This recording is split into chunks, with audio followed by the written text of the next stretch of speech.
اعوذ باللہ من الشیطان الرجیم بسم اللہ الرحمن الرحیم۔ سورہ رحمان آیت نمبر 72 سے آج کا سبق۔ حور مقصورات، حوریں ہیں رکی رہنے والی، فی الخیام خیموں میں،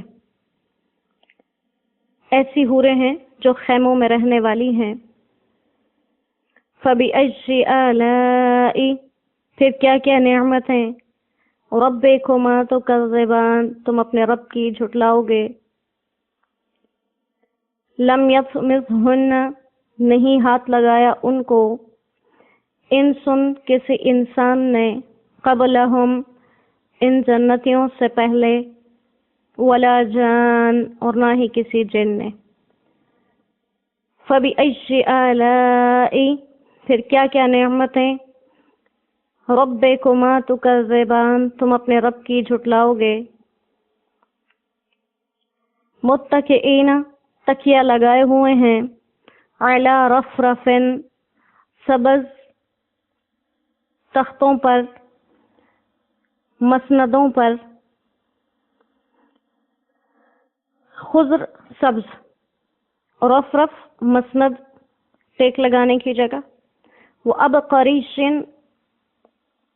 اور قیمتی بچھونے ہیں، حسان خوبصورت نفیس۔ فَبِأَيِّ آلَاءِ، پھر کیا کیا نعمتیں، رَبِّكُمَا تُكَذِّبَانِ، تم اپنے رب کی جھٹلاؤ گے۔ تبارک اسم ربک، بڑی برکت والا ہے نام تیرے رب کا، ذی الجلال جو بڑائی والا ہے، والاکرام اور عظمت والا۔ صدق اللہ العظیم۔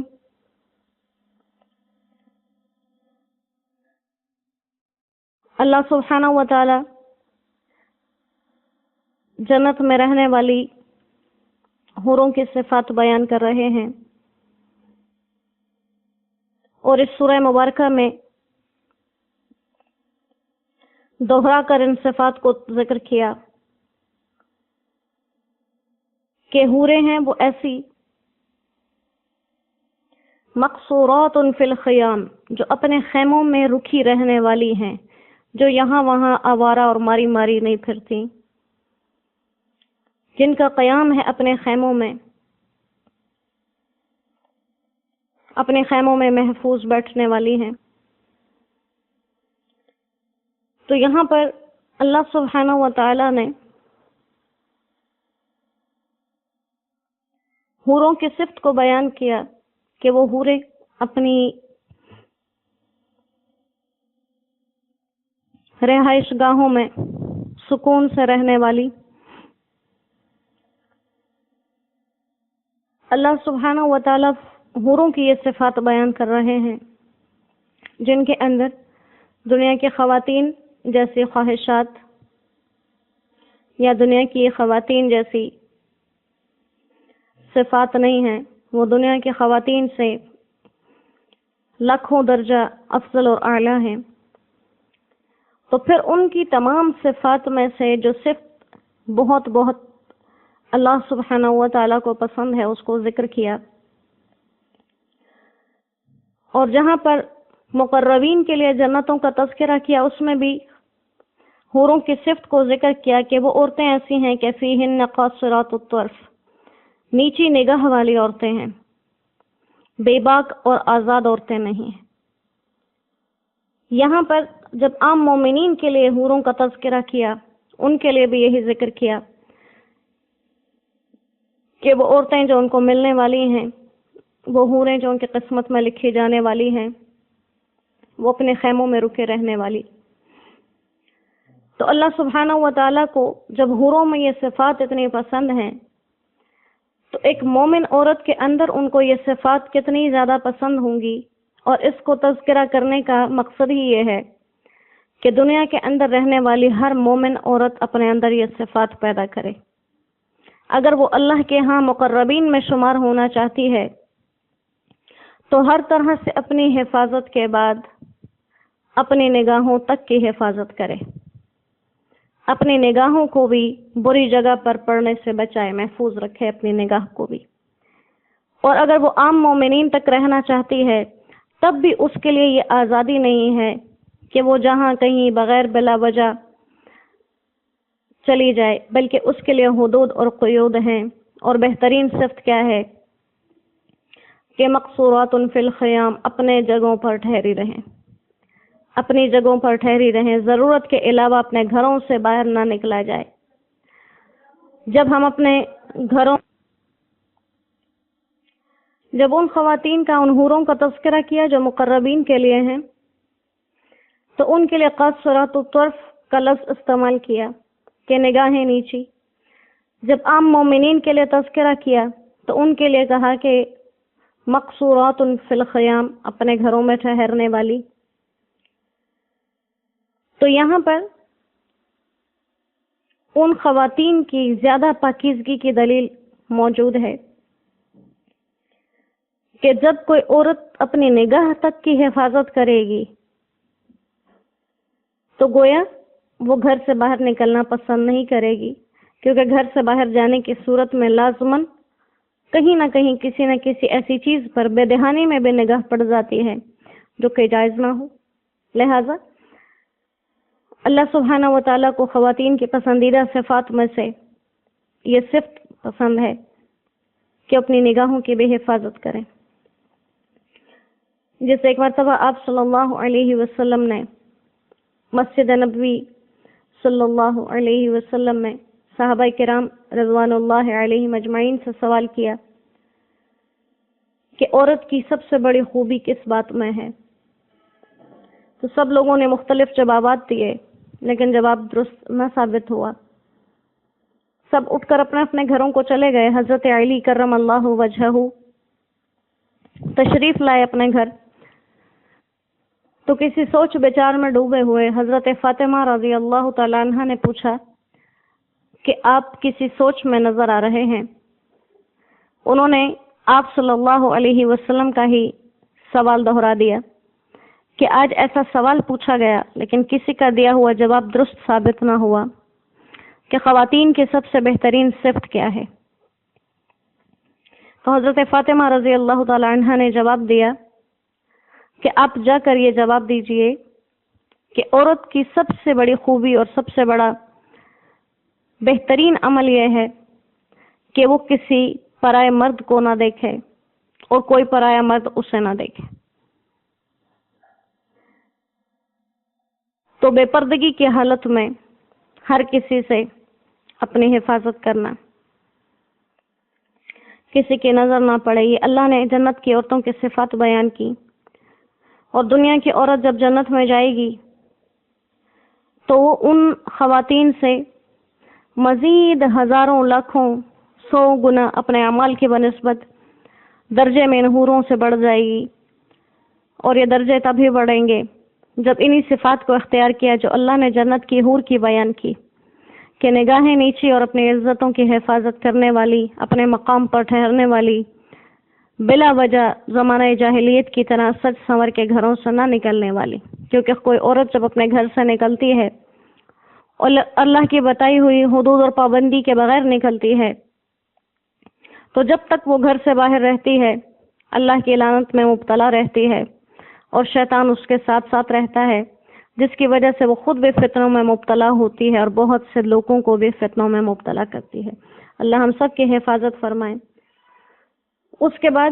پھر اسی بات کا تذکرہ کیا کہ اس جنت میں رہنے والی حوروں کی بھی صفت یہی ہوگی کہ ان جنتیوں سے پہلے نہ انہیں کسی آدمی نے چھوا نہ ہی کسی جن نے، اور ان کے بیٹھنے کے لیے ایسی مسندیں ہوں گی کہ جو خوبصورت سبز رنگ کی بنی ہوں گی۔ رف رف سبز رنگ کا ایک کپڑا ہوتا ہے جس سے فرش یعنی تخت کے اوپر بچھانے والی، جیسے ہم اپنے بیڈ یا بستر یا چادر پہ بچھا لیتے ہیں کوئی، تو اس دور میں چونکہ یہ بیڈ بستر چارپائیاں اس طرح کی نہیں ہوا کرتی تھیں، زمینی فرش ہوا کرتے تھے، زمینی بستر ہوا کرتے تھے، انہی کے اوپر لوگ چادر وغیرہ ڈالا کرتے تھے، اسی ماحول کی طرف اشارہ کیا کہ وہ سبز رنگ کا ریشمی کپڑا ہوگا جس سے وہ غلاف بنائے جائیں گے اور تکیوں کے غلاف بنائے جائیں گے اور دوسرا سامان زینت بنایا جائے گا، اور اس کے اوپر جو نقش و نگار ہوتے ہیں تو وہ درختوں یا پھولوں کے بنے ہوتے ہیں، یعنی جانداروں کی تصویریں نہیں ہوتی۔ تو کہا کہ ایسے بہترین عمدہ اور نفیس کپڑا ہوگا سبز رنگ کا جس کے اوپر نقش و نگار بنے ہوئے ہوں گے، اور یہ اس کے اوپر ٹیک لگا کے تکیے لگا کر بیٹھے ہوئے ہوں گے، اور اس سے بھی ان کے آرام، ان کے سکون کی طرف اشارہ ہے۔ تو پھر اتنی نعمتوں کے بعد تم اپنے رب کی کیا کیا نعمتیں جھٹلاؤ گے کہ اللہ سبحانہ و تعالی تمہیں ایک ایک بات کو اس طرح سے کھول کر بیان کر رہے ہیں۔ اور یہ نعمتیں جن کو فنا نہیں، یہ ایسی نعمتیں ہیں جن کو فنا نہیں، جن کے لیے اختتام نہیں، جو باقی رہنے والی ہیں۔ تو اللہ کریم ہمیں ان نعمتوں کا حقدار بنا دے اور اپنے خاص فضل و کرم کے سائے میں ہمیں جگہ عطا فرمائے۔ پھر سورہ مبارکہ کو ختم کیا تبارک اسم ربک ذی الجلال والاکرام، کہ بڑی ہی بابرکت ذات ہے وہ جو عظمتوں والی بھی ہے اور احسان والی بھی ہے۔ وہی بات ہے الرحمن سے ابتدا کی تھی اور ذی الجلال والاکرام پر اختتام کیا، یعنی جو پہلی آیت سے اشارہ کیا کہ اللہ سبحانہ و تعالیٰ نے یہ جو تمہیں بنایا ہے، جو تمہیں تخلیق کیا ہے، جو تمہیں علم بیان عطا کیا، جو تمہیں قرآن عطا کیا، اس کی وجہ یہ نہیں کہ تمہارا اللہ کی ذات پہ کوئی احسان ہے، اس کی وجہ صرف اور صرف ایک ہے کہ وہ خود رحمان ہے، وہ خود تم پر بہت مہربان ہے۔ پھر تمام صفات کے بعد اب اللہ سبحانہ و تعالیٰ کا نام ذکر کیا جو بہت عظمتوں والا ہے، والاکرام اور احسان کرنے والا ہے۔ یعنی اس نے یہ سب کچھ جو بتا دیا وہ اس لیے نہیں دیا، جو بتا دیا اس لیے نہیں بتا دیا کہ وہ لوگوں کے کسی عمل کا محتاج ہے، وہ تو عظمت والا ہے ذی الجلال،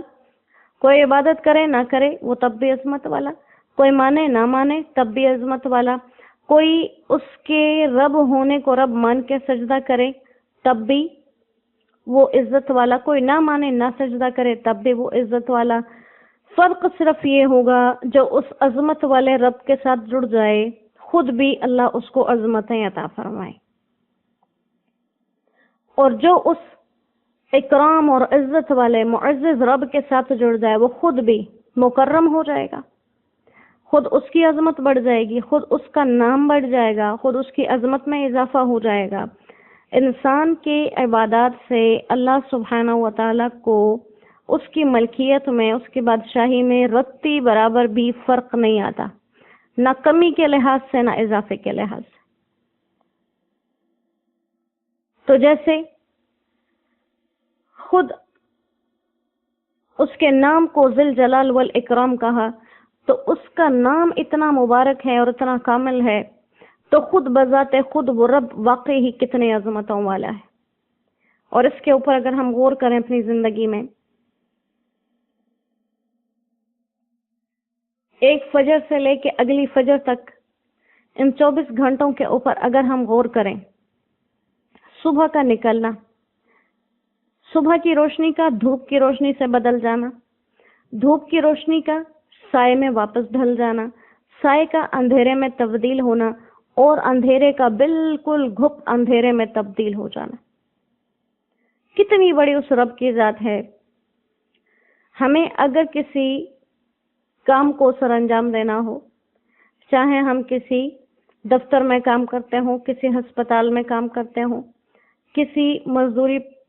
کے طبقے سے ہمارا تعلق ہو، چاہے ہم عام گھر کے کام کرنے والے لوگ ہوں،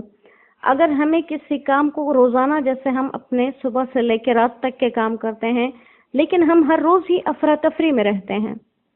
کبھی بھی ایسا نہیں ہوا کہ صبح جاگنے سے لے کے رات کے سونے تک ہم نے اپنے کاموں کو سکون سے کیا ہو۔ ہماری صبح اسی بات سے ہوتی ہے کہ فلاں کام کی دیر ہو رہی ہے، اٹھتے ہی ہم دیر سے، ہمارا لفظ ہی پہلا جو زبان سے نکلتا ہے وہ یہی ہے۔ جنہوں نے گھر سے باہر جانا ہے ان کا بھی یہی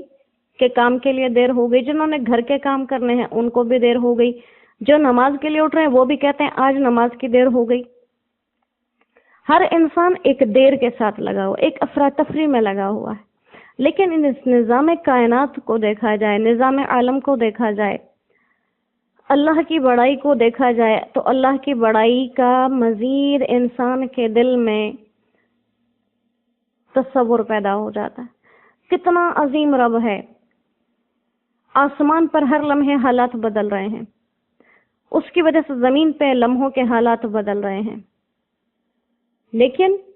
کوئی افراتفری، کوئی بھگدڑ نظر نہیں آ رہی۔ کسی دن بھی ہم نے آسمان پہ فرشتوں کو یہاں وہاں افراتفری میں بھاگتے نہیں دیکھا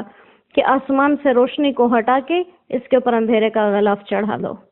اب اس پر سے اندھیرے کا غلاف اتار کے صبح کی روشنی نکال دو، اب صبح کی روشنی کو دھوپ سے تبدیل کر دو، اب ستاروں کو نکال دو، اب چاند کو چھوٹا کرو، اب چاند کو بڑا کرو، کوئی افراتفری نہیں ہے۔ اب آسمان پہ تو چاند نکل آیا، روشنی زمین پہ نہیں پڑ رہی، تو فرشتے افراتفری میں ہو، یہاں وہاں سے گرد صاف کرتے پھریں کہ روشنی آسانی سے پہنچ جائے۔ کتنا بڑا عظمتوں والا رب ہے، کتنا بڑا عظمتوں والا رب ہے، جس نے ہمارے لیے اس کائنات کو ایک منظم طور پر چلا رکھا ہے، اور کوئی چیز ایک بالشت بھر اپنی جگہ سے آگے پیچھے نہیں ہو سکتی، کسی چیز میں افراتفری نہیں ہے۔ کبھی ہم نے دن کو جلدی جلدی اختتام کی طرف جاتے نہیں دیکھا کہ آج مجھے دیر ہو گئی تو رات دیر سے نکلے گی۔ کبھی رات ایسے نہیں ہوئی کہ وہ کہے آج میں نے لمبا ہونا ہے، میں نے صبح کو طلوع نہیں ہونے دینا۔ ہر چیز اس بابرکت ذات والے، عظمتوں والے مہربان رب نے ایک ترتیب سے چلائی ہوئی ہے۔ اللہ اپنی عظمتیں ہمارے دلوں میں اتار دیں، اللہ اپنی عظمتیں ہمارے دلوں میں اتار دیں، اللہ اپنے معزز اور اپنے اکرام ہونے کو ہمارے دلوں میں ایسے مضبوطی سے گاڑ دے کہ خود ہمیں، ہمارے دل کو یہ یقین ہو جائے کہ واقعی اللہ کی یہ صفات ہم نے اپنے دل میں بٹھا لی، اللہ ان صفات کو ہمارے دل کا جز بنا دے۔ تو پھر اس وقت انسان کا دل دھڑکن کے ساتھ اللہ کا تذکرہ کرتا ہے۔ جب انسان کی دلوں کی دھڑکنوں میں اللہ کی عظمتیں آ جائیں، پھر وہ جب دل دھڑکتا ہے اس میں سے اللہ کی عظمت کی آواز آتی ہے۔ اللہ کریم ہمیں ایسا کر دے، محض اپنے فضل و کرم سے ہم جیسے عاجز خطا کار بندوں کو وہ اپنے سامنے بٹھا لیتا ہے۔ ہم ایک سورت شروع کرتے ہیں، ہم ہمارے پر ہو تو ایک لفظ نہ کہہ سکیں، ایک لفظ نہ کہہ سکیں، نہ سن سکیں، وہ رب ہمیں قطرے قطرے کر کے اپنے اس علم کے دریا سے سیراب کر رہا ہے۔ اللہ ہمیں تا قیامت اس علم سے سیرابی نصیب فرمائے۔ اور بہت ہی حسین صورت، بہت ہی خوبصورت، بہت پیارے الفاظ، جیسا وہ رب خود رحمان ہے ایسے اس کا کلام محبتوں سے بھرا۔ اور ایک اور صورت ہماری ناقص الفاظ کے ساتھ اور معذور کوششوں کے ساتھ ترجمے کے لحاظ سے ہم نے اختتام تک پہنچائی، اللہ نے ہمیں اس کے اختتام تک پہنچایا۔ اللہ کریم اپنے فضل و کرم سے اپنے ہی دربار میں قبول فرما لیں۔ ہمارے پاس ایسا کچھ ہے نہیں اس کے سامنے پیش کرنے کو، اور اللہ کریم ہمیں اسے تادم آخر اس پر عمل کرنے کی توفیق عطا فرمائے۔ اپنی نعمتوں کا شکرانہ اللہ ہمیں نصیب فرمائے۔ وما علینا الا البلاغ وآخر دعوانا ان الحمد للہ رب العالمین۔ السلام علیکم ورحمۃ اللہ وبرکاتہ۔